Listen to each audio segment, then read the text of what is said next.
Hello, YouTube, and welcome to the Otaku Clubhouse cast.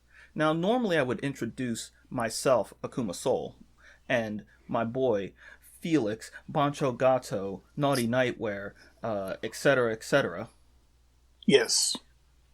and Hawkaiser the Final Brave, but unfortunately we are down one Hawkaiser the Final Brave today. He is currently being attacked by an entity known as the Trucker Man.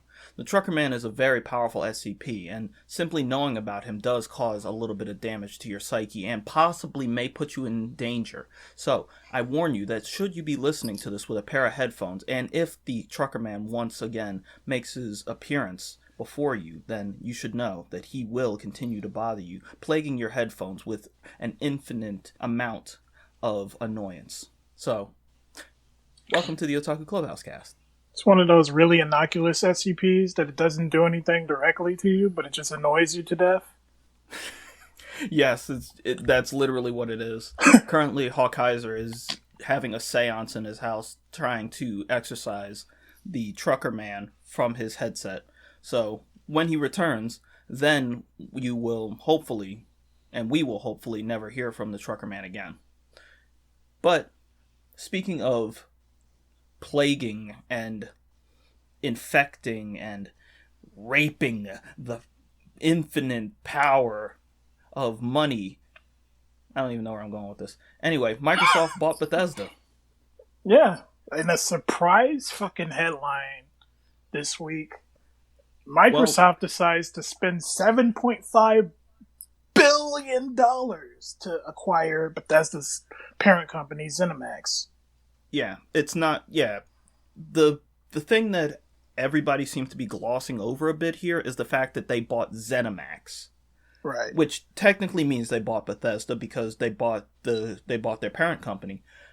But yeah, they bought Zenimax, and part of the reason for it seems to be tied to the recent death of one of the board members, which was Robert Trump, who, if I'm remembering, is Donald Trump's brother, right? Yeah. I never would have thought this chain of events would happen. I mean, I'm pretty sure a lot of people haven't, but a lot of people mention the fact that they think that he might have been the thing that was holding them back from getting their foot in the door. Yeah, because reportedly they have been trying to either merge with or acquire Zenimax for quite some time now, but they only managed to do it after he died. So thanks a lot, Donald Trump, for allowing this to happen. I mean, this is just like a huge thing for the industry itself. Microsoft, each time that they get ready to go into another console generation, seems to almost aim to acquire a big company. Yeah, that has been a thing. They've just swooped up and then, absorbed some fairly independent developers, and then they just become part of the Xbox brand, like they did with Rare, right? Yeah. What was the other one? Obsidian.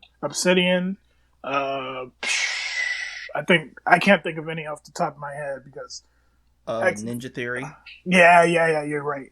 But Xbox has the problem with that is that Xbox has a tendency of letting these studios just fucking evaporate and wasting the IPs.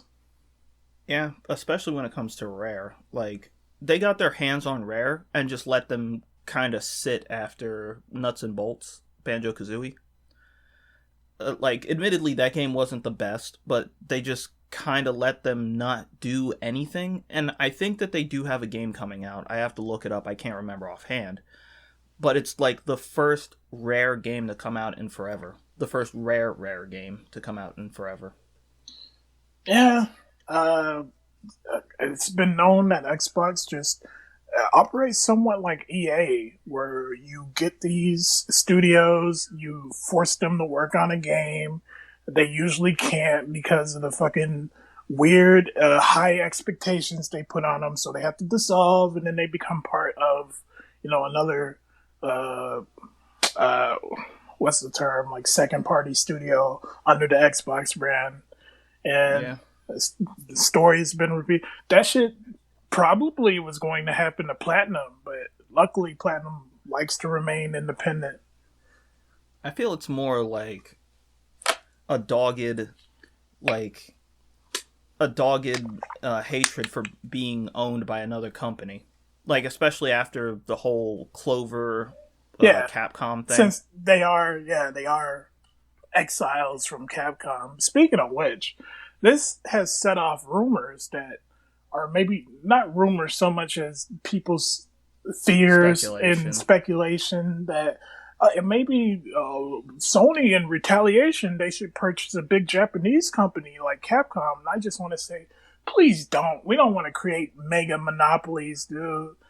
Yeah, like, we're not trying to turn this into Fox and Disney again. And then Disney buys Fox, and then what? Yeah, but no, it's like there was a rumor going around for a long time, and I like, after seeing this acquisition of Bethesda, it brings it to the forefront more that Sony was thinking of trying to acquire Rockstar. Yeah, which would be huge. That would be gigantic. You would get to sell GTA 5 at least 5 more times. You sell GTA 5 just as many times as just on each console. Later, after GTA 7 is out, they still are releasing GTA 5 on the PlayStation 7.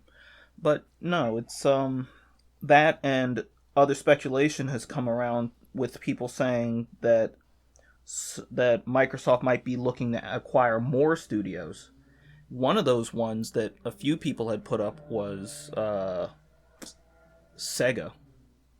Yeah, I really, well, at one point, like, what would you say, like 5-10 years ago, it felt like Nintendo was just going to absorb Sega, which would have been the ultimate ironic defeat.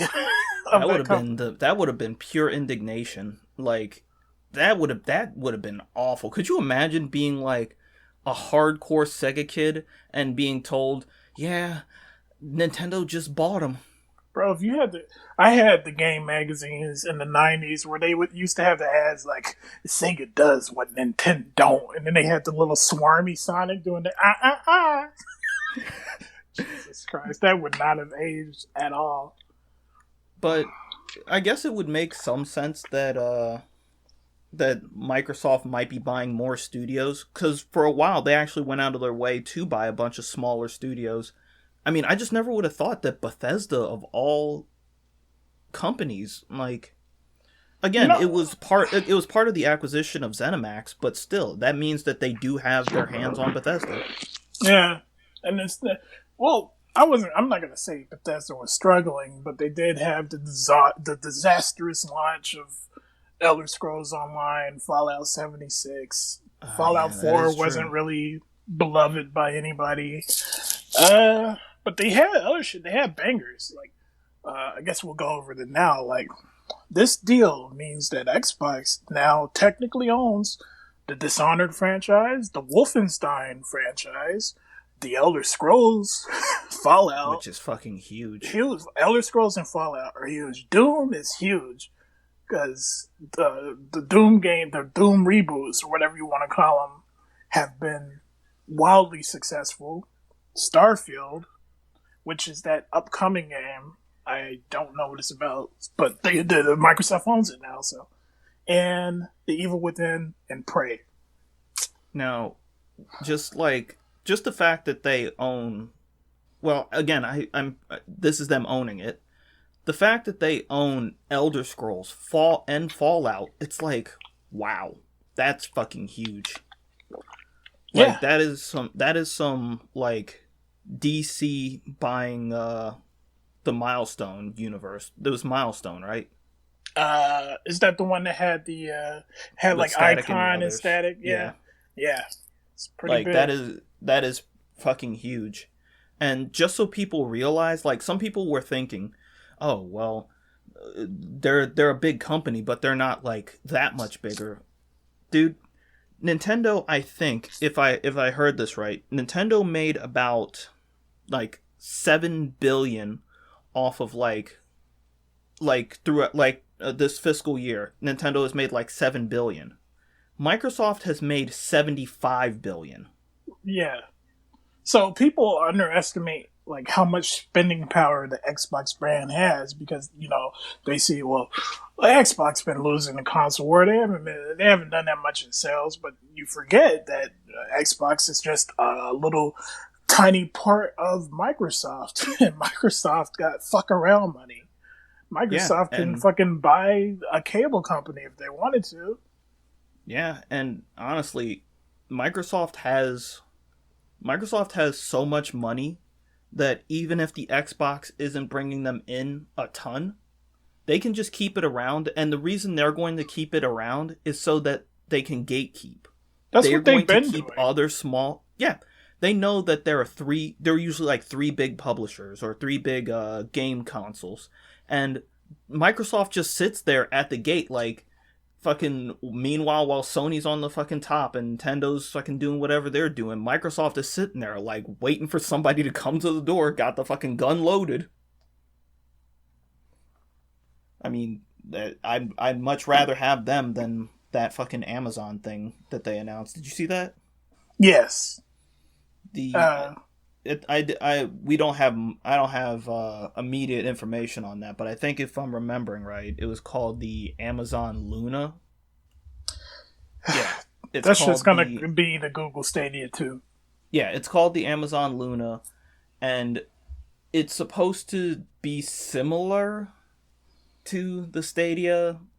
The only good thing is the fact that number one, it's Amazon, so they have more money, so they can flex just like Microsoft would, and get like tons of games on their platform. They seem to have quite literally ripped off the Nintendo Switch controller. Like the Luna controller is just the Nintendo Switch controller. Yeah. And like I don't know, I trust this over Stadia, but I honestly don't really want Amazon to get into gaming. Well, I joked about Stadia, but the fact that Stadia there's no console, there's no fucking that's the shit. That's why Stadia failed. Oh, well, you can't say it failed. It just went free to play. Nah, that shit failed. Shut up. About the Amazon thing, I don't know. I want more competition in the market because otherwise, like I've been saying, they're just going to take advantage of us. They're going to make games $70. They're going to make it so that you don't actually own anything, even the disc version of games. It's going to have like a lock on it that they can lock you out of it. Like, I mean, yeah, but I feel like Amazon getting into the console market, Amazon's going to do that anyway. mm-hmm. Like Amazon has the power to actually do this. Like they have the power to say, "Hey, you want your game? Instant download?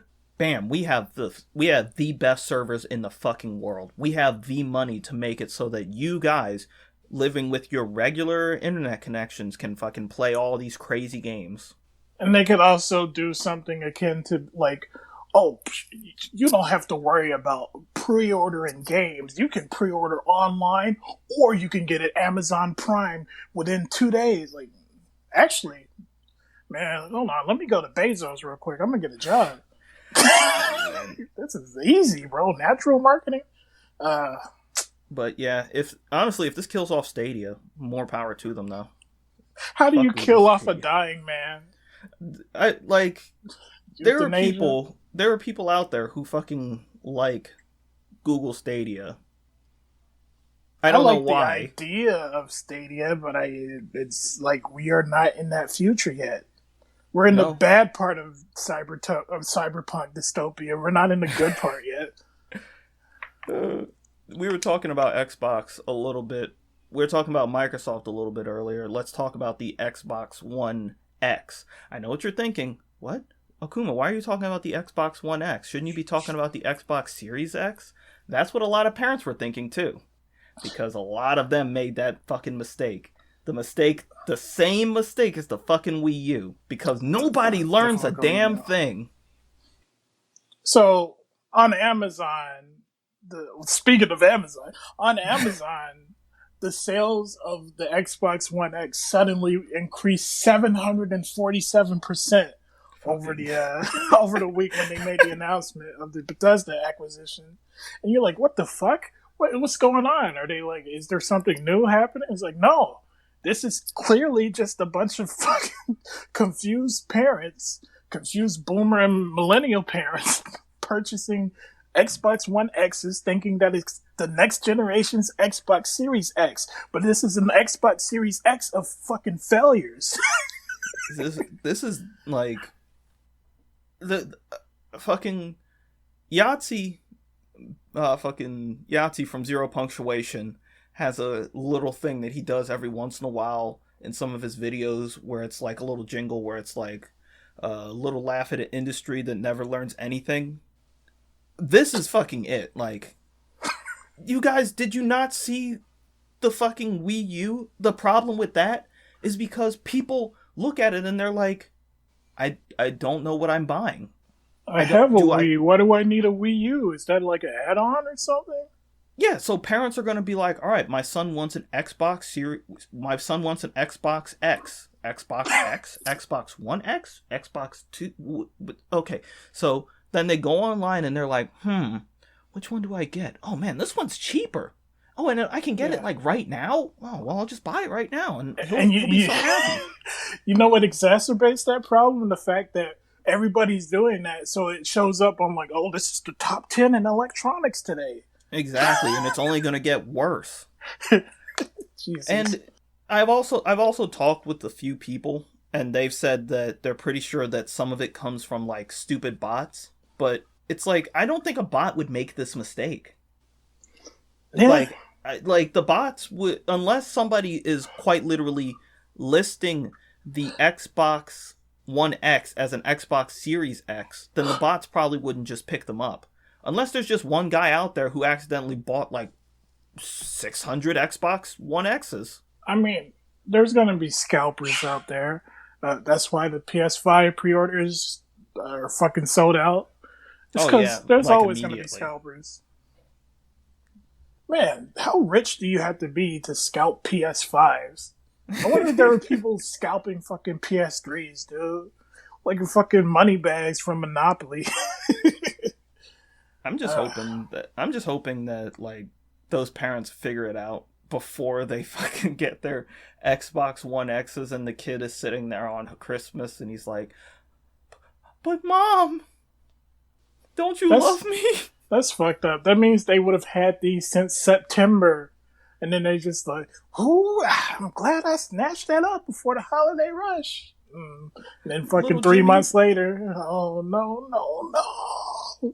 Little Jimmy, you're going to be so happy I got you an Xbox One X. Do you mean a Series X? What's Jimmy, the difference? What the fuck do you mean?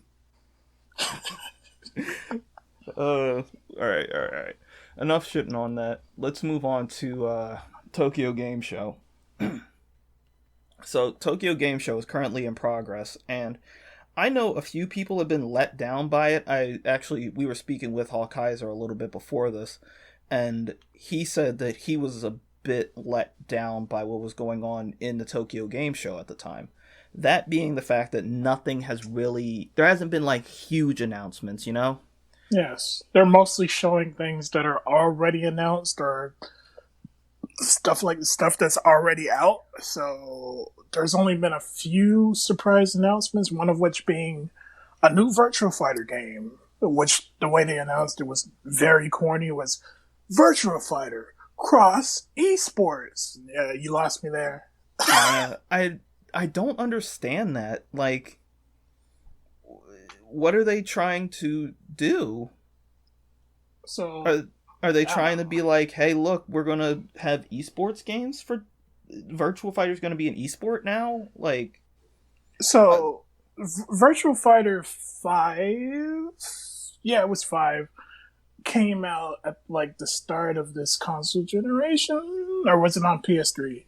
It was on PS3. It was on PS3.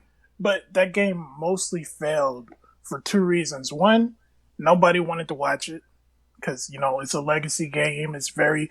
Virtua Fighter is basically like a Dead or Alive or a Tekken without any gimmicks. It's like only 3 buttons, but it's one of the most complex fighting games ever. Yeah, whatever. And then the other thing is the online was atrocious. It was really bad. There were no lobbies. In ranked match, you can't even see who you're fucking playing against until you play, until after you play them and you went to players match. I'm pretty sure that's how it worked. And they had to patch that shit. It really feels like a lot of, oh, this is how things were, so this is how they should be, instead of This is how it's in the arcade. So why should we fucking why should we work on consoles when that's where the majority of our money comes from? yeah. I mean, I'm kind of happy for it. I am not a Virtua Fighter fan. I played it a little bit. I don't enjoy playing Virtua Fighter. I honestly think that like the damage and stuff might be a little too high for me. Fucking somersault kick and you just lose 25%? You'd be lucky if it was that. Like, you get up against a fucking wall or something, it's fucking game. But, I'm not a huge fan of Virtua Fighter. I'll be honest, I had more fun playing Virtua Fighter characters in fucking Dead or Alive 5 than I did in Virtua Fighter.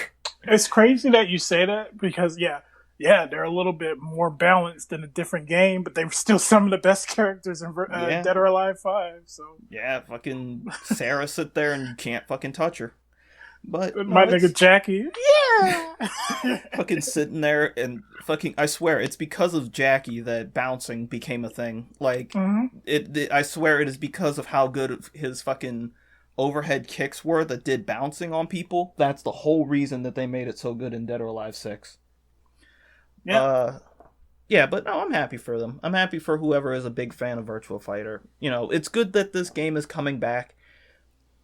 It's going to be weird because, like, I forget who mentioned it. It was either Harada or Ono who mentioned that the fighting game market is fucking crowded as fuck right now. It's super saturated. Yeah. I mean, if I think about it, maybe in about 2 years, it won't be as saturated, but I'd give it about 2 years before... I'd give it about a year. No. 2 years, maybe a year and a half before a new Tekken is announced. They're probably going to start... They're probably already working on Street Fighter 6. Yeah.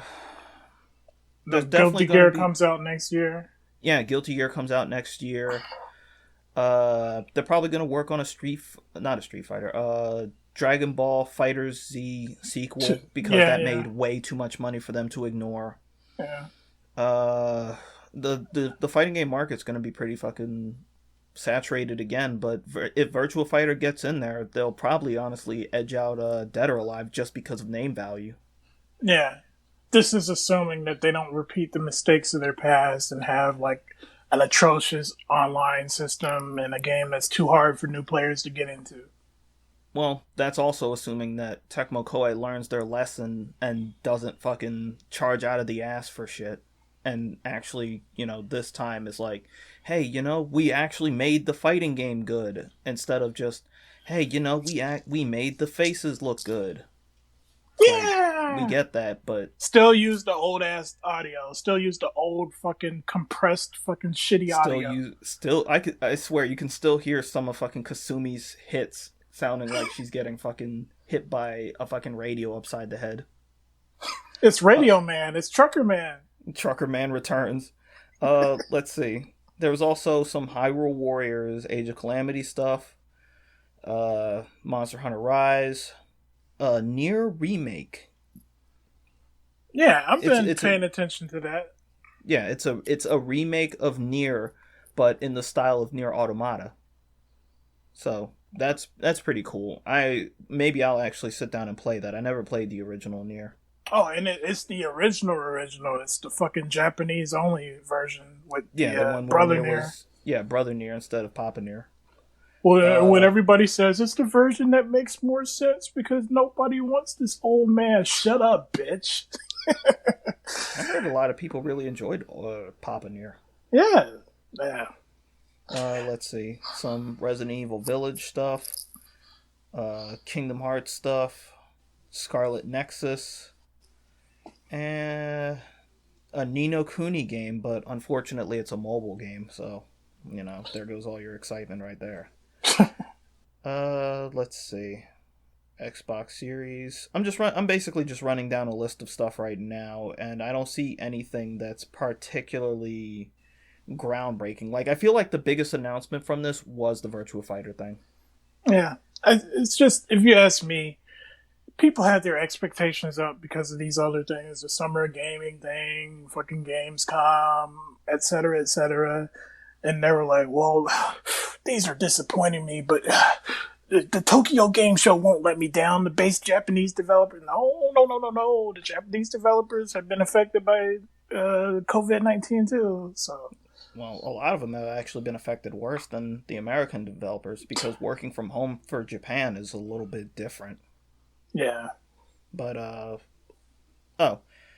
there is an Eden Zero game, or two games coming out. For anyone who doesn't know, Eden Zero is a new manga by Hiro Mashimo. Mashimo? I can't remember his last name. But Hiro, the creator of Rave Master and Fairy Tail. As per usual, the series is very ecchi heavy.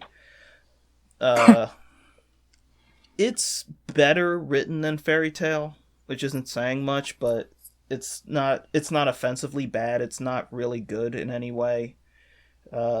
He seems to have this weird thing where he always makes his characters look somewhat similar, and I'm not sure if that's on purpose this time, considering the fact that Happy is in it. Happy from Fairy Tail, even though it's technically a different Happy, but it's that Plu shit again. Yeah. But yeah, it's going to be a third-person action RPG for console and a top-down action RPG for mobile from Konami. Well, we'll see. We'll see. There's very little. I'm sorry. One last thing.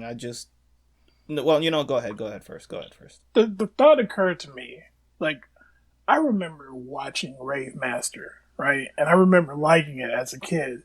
But seeing how Fairy Tail turned out, I'm wondering, was it actually good? I wonder if we should go back and fucking re-review Rave Master and see. I've actually heard some people who did that, and I don't know, dude. I've heard them say it doesn't really hold up. Man, I think that would be. I want to sit down and watch it myself, though. Yeah, I would like to watch it myself.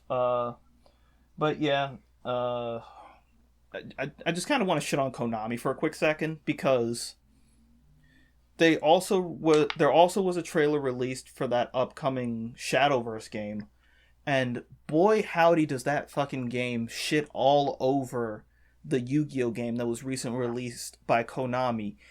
The official Yu-Gi-Oh game that was released by Konami looks like garbage compared to this fucking Shadowverse game. And I'm a fucking fan of Yu-Gi-Oh, but the presentation in that fucking game, and it's on the Switch. Come on. Production value. Oh my god, you're Konami. Don't let fucking everyone else outdo you, especially when you have fucking Yu-Gi-Oh. It's like the biggest card game in the fucking world. Like, I feel like we've been saying this for years and years. It's just like, make a Yu-Gi-Oh game where when you play the card, a little fucking 3D animation comes up. It's just like, oh, but that would be expensive. Nigga, you got fucking money? You fucking making Yu-Gi-Oh! You got money. You're fucking Konami. Up the production value. Make the monsters attack each other. Make the controller electrocute and short circuit during shadow games. Come on, do something. Just fucking do it, just like fucking Zane. yeah, exactly. But yeah, I'm actually watching some of the trailer for Eden Zero. I'll put a link to it, so if anybody wants to watch it, they can. Like I said, don't sit around and think too much of it. Number one, this game already looks fucking incredibly cheap, but I'm also pretty sure that this is like pre-alpha shit. Like it's just meant for the trailer. But yeah, that's pretty much it for Tokyo Game Show as of now, right? Yeah, if anything else comes up, we'll bring it up on next week's podcast, I suppose. Yeah. Let's talk about a little bit more video games, because for some reason the Fall Guys group decided that they wanted to add fucking more lore to Fall Guys, and somehow it just is this disturbing rendition, this fucking monster inside of the Fall Guy costume. It wasn't enough when people were like, how big are the Fall Guys? And then they were like, oh, they're like 1.68 meters. And then somebody's, oh, what? That's like 6 foot. The fucking Fall Guys are huge. And then somebody's like, well, I want to know about the physiology of the Fall Guy. What does he look like on the inside? So, Fall Guys got some official art, and they got some official lore together. And there should be a picture on the screen right now of the fucking horrifying mess that is the inside of a Fall Guy. Yeah, it's some fucking, like, Geiger shit. Like, it's quite literally, if you, like, everyone think, oh, you'd see a Fall Guy at, like, at an amusement park, you'd run up and you'd hug it and be like, so soft, so sweet, so cute. But if you saw the inside of this thing walking around, you would be fucking shooting, you'd be running, you'd be screaming. It looks like an alien from fucking Alien. So, interesting. Human skull, no teeth, eyeballs that pop out of the fucking skull, out of the eye sockets to connect to the eyes of the Fall Guys costume. Or you can't even say it's a costume anymore, because that seems to be like their skin. They have like a thin layer of muscle over what seems to be a bird exoskeleton. Yeah, and the hands are like wings. They have like reverse joints, but the joints like connect weirdly, like, around the fucking lower pelvis. This would explain why they fucking and they have nipples. Yeah. and it has some kind of like weird bird-like tail. That's instead of going outside, it goes back in. I don't understand what this thing is. Why does this exist? It's so fucking creepy looking, like. And it's so weird because, like, I'm on Twitter and I keep seeing, like, Maki Ito and other people fucking liking it. Like, yes, this is what I wanted. It's like, no, this isn't what I wanted. Make it stop.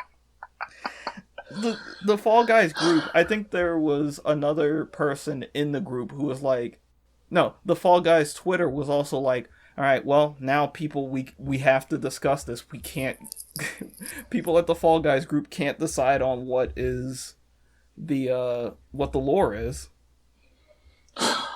It's just gonna be one of those things. Expect the Fall Guys horror game within 2 years. Oh, Jesus Christ. Oh, and the first reply to this... You know what? The first reply to this tweet was, what? No, I was gonna say, like, the fucking Five Nights... It's gonna be some Five Nights at Freddy shit. Yeah, don't remind me of that shit. The first reply to this tweet was somebody saying, interesting. How much do they weigh? You don't know what you're doing. Stop.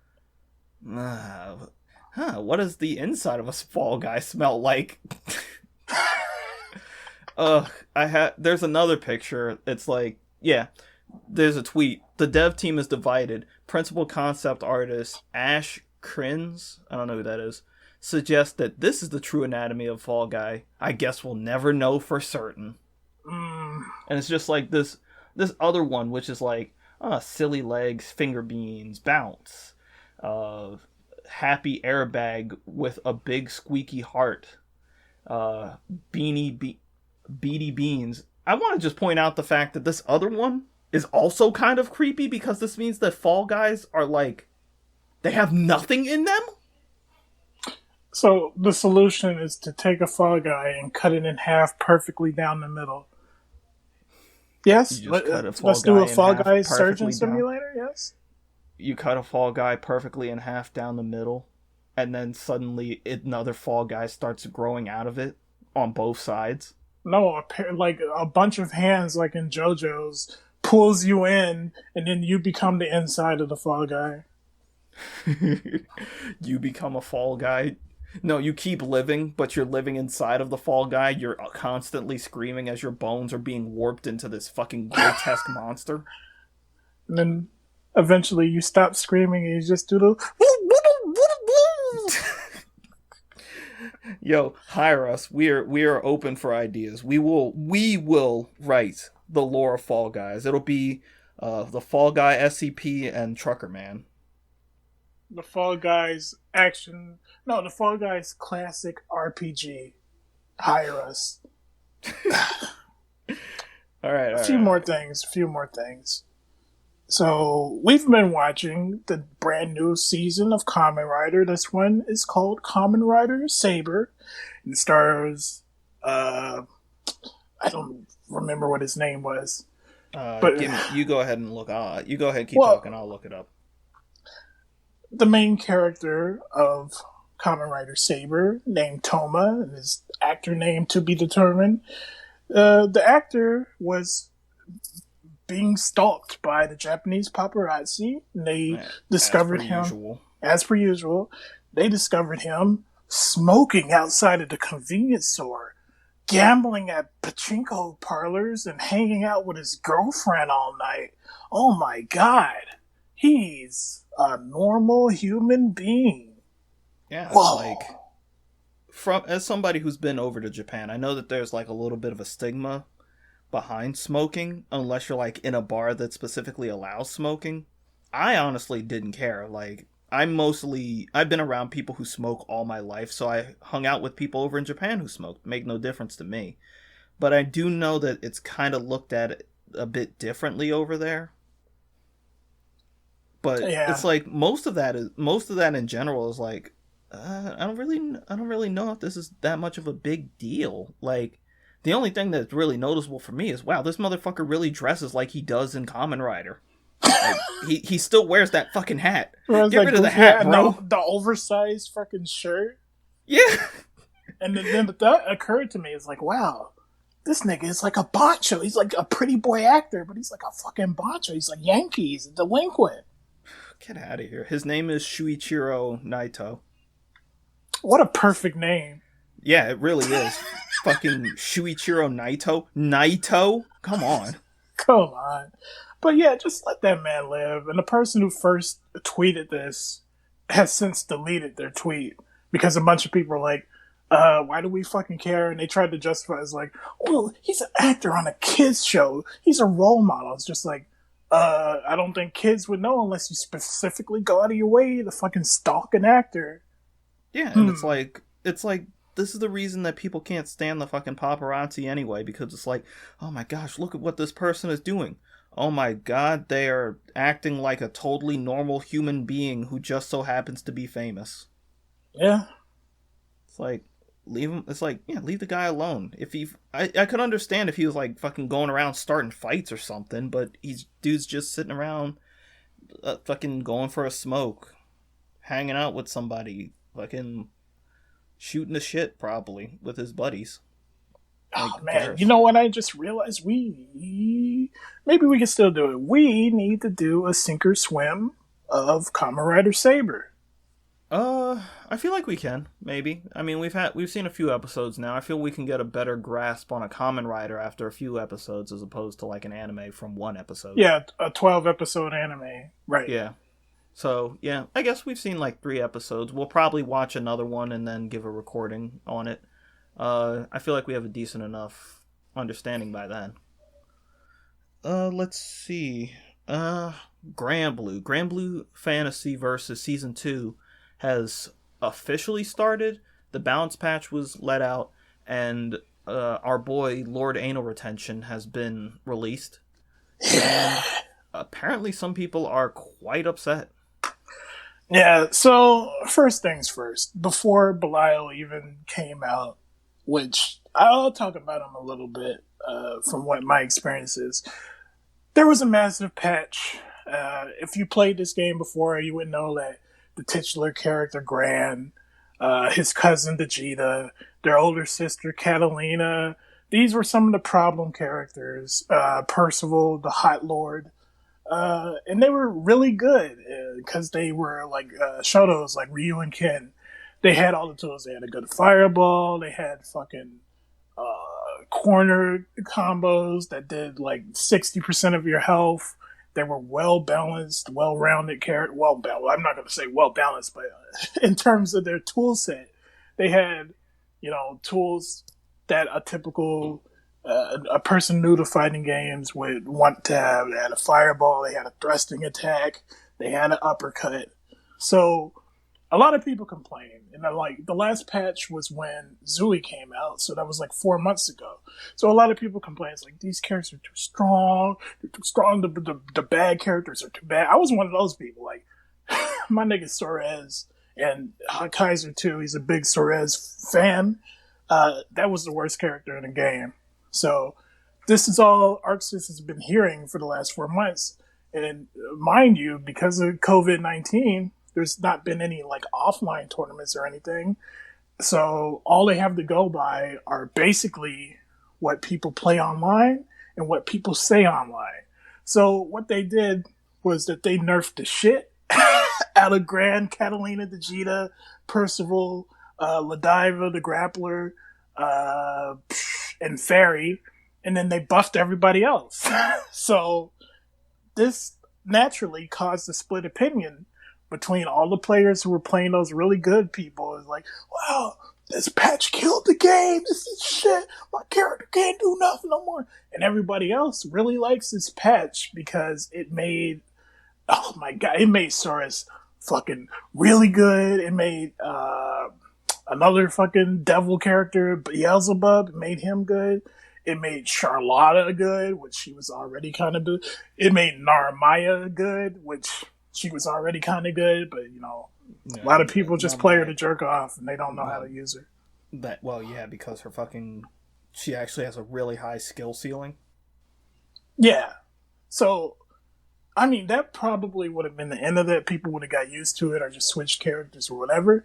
But Belial came out a few hours later, and the next day, after everybody wakes up and they had a chance to play with him, they're like, what the fuck? This character he has everything they stole away from us. So, there you go. There's your controversy about the patch. It's nonsensical. It's the same thing that happens anytime. It's the same thing that happens anytime that there's a patch for any fighting game. People get their hands on it and for some reason are like, oh, my character feels different. My character is worse. And then you fucking jump to probably it will be by the time that Cagliostro is revealed and announced that there's going to be another patch. They're probably going to change things again, and all the characters are going to change around again because they seem to be like trying to find their footing in this game. They seem to not really have an idea of what they're doing because this game is different from everything else that ArcSys is used to working on. This is a very everything else game. Is like how did you put it? Rush. Yeah, like this game is very much slower and more tactical. Number one, because this is probably one of the weirdest fighting games I've ever come across. I can't think of another fighting game that has cooldowns the way that Grand Blue does. Yeah. So you have to keep in mind that they have to balance around having cooldowns as well. So in their minds, they're always thinking like, yeah, that's cool and stuff, but do we make it so that the moves are better? Do we make it so that the regular moves are better? That they have better spacing? That these moves need to take up more space? They do more damage? It's got to take a lot of thought, like way more than even something like, say, Blaze Blue. Right. And which I was going to say is like, the sentiment reminds me of every time a new Blaze Blue version came out. Like, there were obviously big shifts. Like, you know, Hawkaiser, again, will tell you about the woes of being a fucking, what's his name, Bang Shishigami fan. Because he'll be like really good in one game and then he'll be average the next. But the difference between really good and average feels like a fucking heart attack to some people. Yeah, I mean, it makes sense. Like, I'm trying to think of like what the most drastic one for me was. The most drastic Makoto. one for me, yeah. The most drastic one for me was Makoto from like CS1 and CS2 to like Extend, because she just like dropped significantly, and then they were just like, oh well, now if you taunt, then 1 out of every 10 times she'll throw an acorn.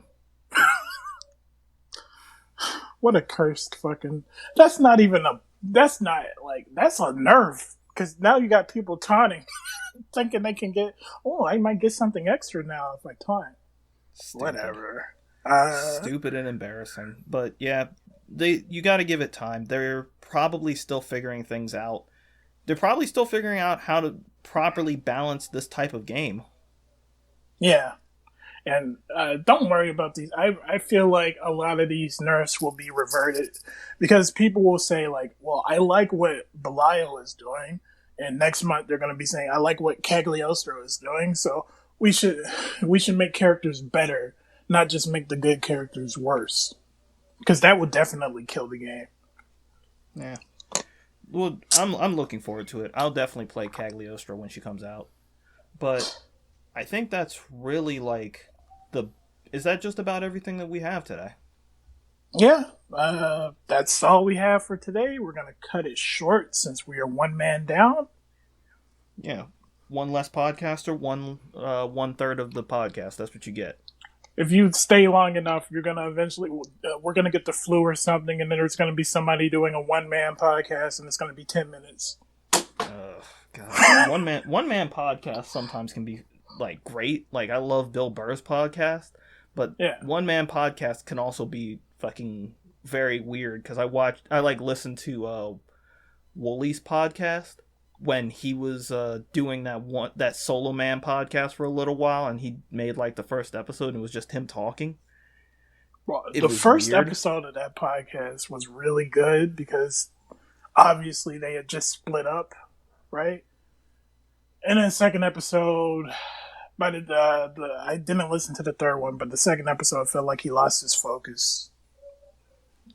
I'm not gonna get too deep into my thoughts on his focus. Let me just say that I'm not going to get too deep into it. Anyway, like I said, this is pretty much the end. So, catch you guys next week. Say goodbye, Felix. Goodbye, Felix. I knew you were going to do that, but I swear to God. Goodbye, everyone.